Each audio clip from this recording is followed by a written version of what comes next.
Hi everybody. I'm sitting in my car. Yes, I am. I'm sitting in my car for this heart-to-heart conversation with you.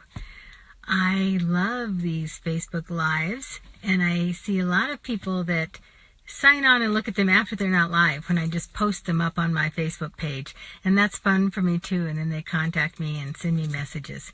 But if you're live with me, I love it because I love the questions. I love to answer you just immediately on the spot. But I'm sitting in my car for a reason, because I'm going to talk to you about my writing. My writings are called Writings from the Corner of Spirit and Brave. That's my blog. And this week I posted a writing called Who's Chauffeuring Your Life? Sitting in my car. Actually, I kind of like the lighting in here. I might do more from here. But I wrote Who's Chauffeuring Your Life because I realized that sometimes we don't drive our own lives. We don't drive our own destinations. We let other things drive it for us. We let events that happen in our life drive for us.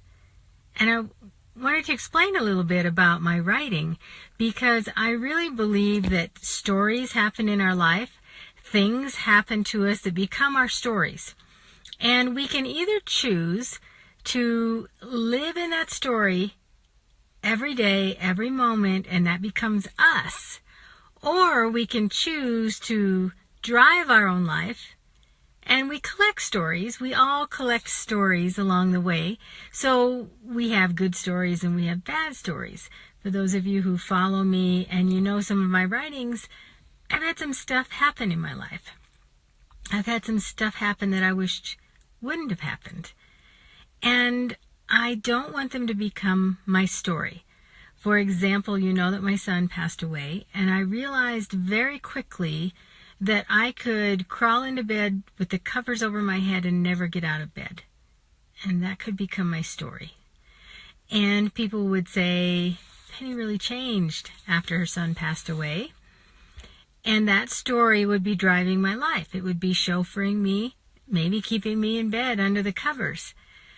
What I realized was I didn't want that to happen because I knew I couldn't survive in that space of that story. And I think people say Pennie changed after her son passed away, but I think it's a good change. I think it's a better change. I think it made me kinder and more empathetic and more understanding of other people's stories and what drives their life and the stories that we pick up. But Who's Chauffeuring Your Life? I wrote about how we're driving along on this road of life and we pick up these stories and we can either let them take over the steering wheel, we can let them be in our passenger seat, we can put them in the back seat. Some of them we want to hide in the trunk because we don't want people to know them, and some of them we want to stick in the trunk because we don't want the pain of them anymore. And so I wrote about driving the road of life and how we pick up these stories as passengers in our lives.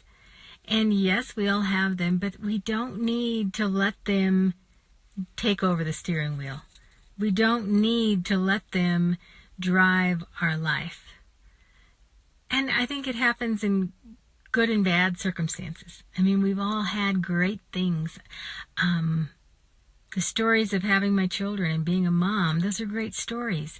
Being a grandmother now of 9, that's crazy for me to even say, is a great story. Again, some of my stories aren't so great. Some of them are full of pain and hurt. And each of these stories independently make a collection that becomes my life story. But I try not to let any one of them be the chauffeur, so that I'm in the back seat, letting somebody else drive where I'm going and drive how I'm living my life. I want to be that driver. I want to be in control. And so we collect our stories. We decide where they're going to sit on the road of our life, where they're going to sit in our travels, if they're going to be a passenger, or if they're going to be a memory that we keep in the trunk or the back seat, or if they're going to be our driver. if they're going to be our chauffeur, and we are just taken for a ride that we can't control. So it's our decision. It's what we decide it can be. It's where we want to place the stories in our life and how often we want to tell them, if we want to tell them over and over and over again, or if we want them to be there as a learning, as a life lesson, as a place in our heart where they're tucked, because we remember them and we know they're there and we know we've learned from them and we know the experience, but it doesn't have to be something that drives our life, that controls us. And that's where that writing piece came from. Who's chauffeuring your life? And I love the photo of the chauffeur, because I don't know about you, but we've probably all been in a taxi or been a passenger, at least in some kind of a vehicle, whether it's a bus or a limo or a taxi or a subway or somebody else driving in a car. We've all experienced that, being in the passenger seat or being in the back seat. Hopefully nobody's ever been in the trunk, but we know what it's like to not have control and not be the driver. And sometimes we, Lori, hi Lori. Thanks for joining, and thank you for watching and always reading my stuff. Thanks, Lori. But we've all had that experience of being in a car where we don't have the control of where we're going. Maybe we know where we're going, but we don't have the control. We don't have the steering wheel. And so we could get worried. We could think, oh, I know a better way. We've all had backseat drivers when we're in the driving seat telling us how to do it. And that brings up a whole nother topic of trying to be in the driver's seat and take control of your life, but you've got a driver in the back trying to drive for you and tell you what's right and what's wrong and what's best for you. And it's not necessarily so, because I think we know ourselves, we know our bodies, we know our souls more than anybody else, and we know what's good for us. So we have to listen to that inner voice telling us which one of our stories are of value, which ones we should keep, which ones we should throw alongside the road, which ones we should listen to, and which ones we should live our life by.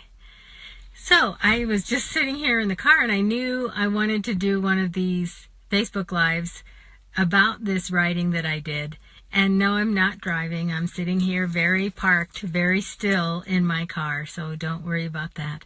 But I thought it was an appropriate place to do this really quick Facebook Live and tell you about that writing. If you haven't caught one of these before, I've been doing them every week on the writing that I posted on Sunday night.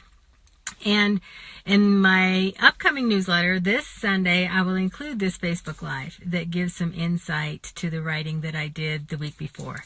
So if you missed it the week before, it's a reminder of what I wrote about, and it gives you some insight as to why I wrote it and what it meant to me. And I always love it when people join me and can ask questions. And I post it on my Facebook page so that if you didn't catch it live, you can still ask me questions, and I always respond. I hope you have a great day. I hope you think about who's driving your life, who you're allowing to be your chauffeur in life, and how maybe you can take control of your life and choose the stories that you want to live by, choose the stories that you want in the car with you on the road of your life. I'm Pennie Hunt, and I call these little snippets Heart to Heart with Pennie, and I thank you for watching. Have a great day.